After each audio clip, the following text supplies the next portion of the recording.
Sumainyo ang Panginoon. At sumaiyo rin. Ang mabuting balita ng Panginoon ayon kay San Mateo. Papuri sa iyo, Panginoon.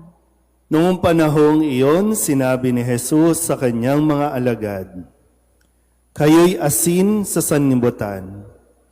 Kung mawalan ng alat ang asin, paano pang mapapanauli ang alat nito? Wala na itong kabuluhan. Kaya't itinatapon na lamang at niyayapakan ng mga tao. Kayo'y ilaw sa sanlibutan. Hindi maitatago ang isang lungsod na nakatayo sa ibabaw ng burol. Walang nagsisindi ng ilaw at naglalagay nito sa ilalim ng takalan. Sa halip ay inilalagay ito sa talagang patungan upang matanglawan ang lahat ng nasa bahay. Gayon din naman, dapat ninyong paliwanagin ang inyong ilaw sa harapan ng mga tao, upang makita nila ang inyong mabubuting gawa at papurihan ang inyong amang nasa langit." Ang mabuting balita ng Panginoon. Pinupuri ka namin, Panginoong Hesukristo. Isang magandang umaga po sa inyong lahat.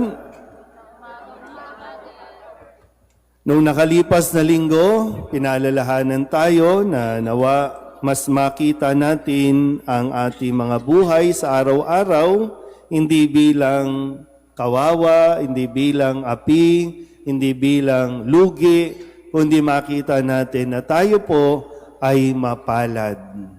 Sabihin nyo nga po, mapalad ako. Sana yun yung makita, no? At tingnan mo ha, yung mga bagay na mayroon ka, wag yung mga bagay na wala sa iyo. Na mayroon ang iba dahil iba-iba naman yung atin pong biyaya na natatanggap. Pero lahat tayo ay pinagpala ng Diyos. Kasi pag hindi mo nakita kung gaano ka kaswerte, kung gaano ka kapalad, mabubuhay ka sa kalungkutan o kaya yung tinatawag nating bitterness. Ngayong linggo naman ay pinapaalala sa atin kung paanong kinausap ni Jesus ang kanyang mga alagad at sinabi sa kanila kung ano ang magiging silbi nila sa mundong ito. At ito rin ang magiging silbi natin. Sabihin nyo nga sa katabi ninyo, may silbi ka. Pero mangyayari lang yan kapag alam mo na, kapag ginagawa mo na, o tukoy na kung ano ang silbi mo sa mundong ito. Kasi walang ipinanganak sa mundong ito na walang silbi. Maliban na lang kung piliin ng tao na maging walang silbi. Sabihin nyo nga ulit sa katabi ninyo, huwag kang inutil. Diba? Ganoon naman. Pag walang silbi, diba? Parang inutil. Pero walang ginawa ang Diyos na inutil. Pinipili ng tao maging inutil, maging walang silbi. Kasi minsan may mga tao na kompleto naman, may talento naman, may galing naman, pero ayaw gamitin. Kaya mahanga tayo minsan sa mga taong tinatawag nating persons with disability na nakakapagtrabaho. Minsan, kahit bulag nga, nakakapagtrabaho eh. Nakakapagbasa, may bulag na accountant, may bulag na lawyer, kasi mayroong silbi. Hindi tayo ipinanganak dito para panggulo lang. Naintindihan po ba? Kaya sabi ni Kristo sa kanyang mga alagad, kayo'y mga asin ng sanlibutan. Pag sinabing asin, di ba, pampalasa, pampasarap, hindi pampapait ng buhay. Sino ba nagluluto dito? Di ba, ganun kahalaga yung makuha mo ang saktong timpla, ang saktong paglalagay. Kasi kapag kulang, walang lasa. Kapag sumobra, maalat. Kapag kulang, hindi yan papansinin, hindi yan kakainin. Kapag sumobra naman, hindi rin yan itatapon na lang yan. So, ano ba? Anong klase ba tayo? Naintindihan po yung silbi? Pangalawa, sabi niya, kayo ay mga ilaw ng sanlibutan. Pag pinatay ko ang lahat ng ilaw dito, madilim. Kailangan natin ng liwanag. Kasi ang liwanag, siya ang gumagabay para makita ng mga tao yung kanilang dapat tahakin, yung dapat na sundan. So bilang mga asin, bilang mga ilaw, tayo ay mga gumagabay o dapat magbigay ng gabay sa mga taong nangangailangan nito. Ito ay isang misyon at responsibilidad na ibinibigay sa mga alagad. Ngayon, so kung ito din ay paalala sa atin, sabi ko nga kanina, lahat tayo may silbi. Kasi kung walang silbi, sayang naman. Baka pampasikip lang tayo sa mundong ito. Yung silbi nga natin, di ba? Sabi natin noon, ang silbi may silbi tayo, bawat isa.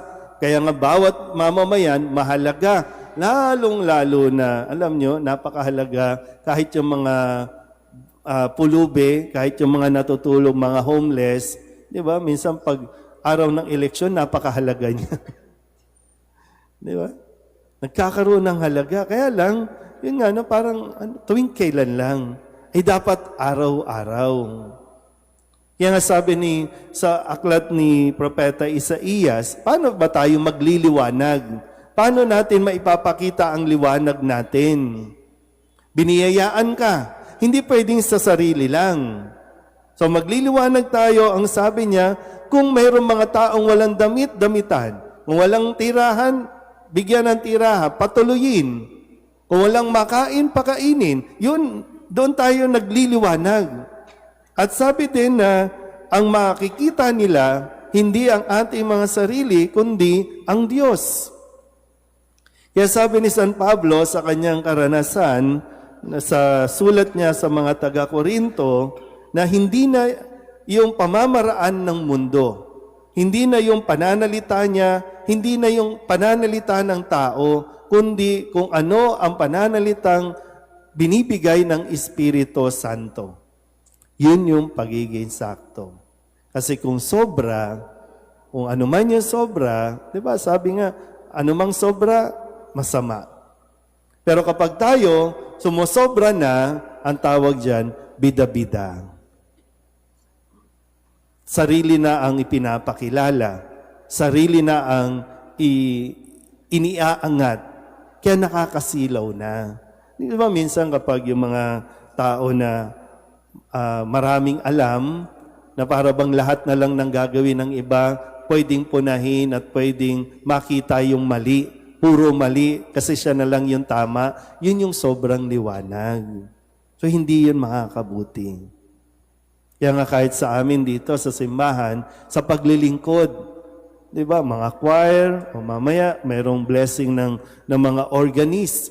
Kapag ang mga organist, pabida, wala tayong aasahang magandang kanta dyan. Mag-aaway-away lang ang mga choir na ito. Pero kung malinaw sa kanila na sa pamamagitan ng pagkanta, nagiging liwanag din dahil yung mga kanta, yung mga salita na ginagamit dito, nakakatulong para mamulat ang mga tao, ang mga nagsisimba na ito ang presensya ng Diyos na nangungusap sa pamamagitan ng kanta. Pero kung magbibida-bida ang mga organisasyon dito, yan, mag-aaway-away lang kasi walang nakakakita ng liwanag. Lahat may liwanag. Lahat gustong magliwanag. Kaya sobra-sobrang liwanag. So nagkakabanggaan na, nagkakabungguan na. Di ba? So ito po, nawa mapagnilayan natin. Mahalaga na makilala mo ang iyong sarili at nawa makita mo kung ano ang silbi mo sa mundong ito. Amen?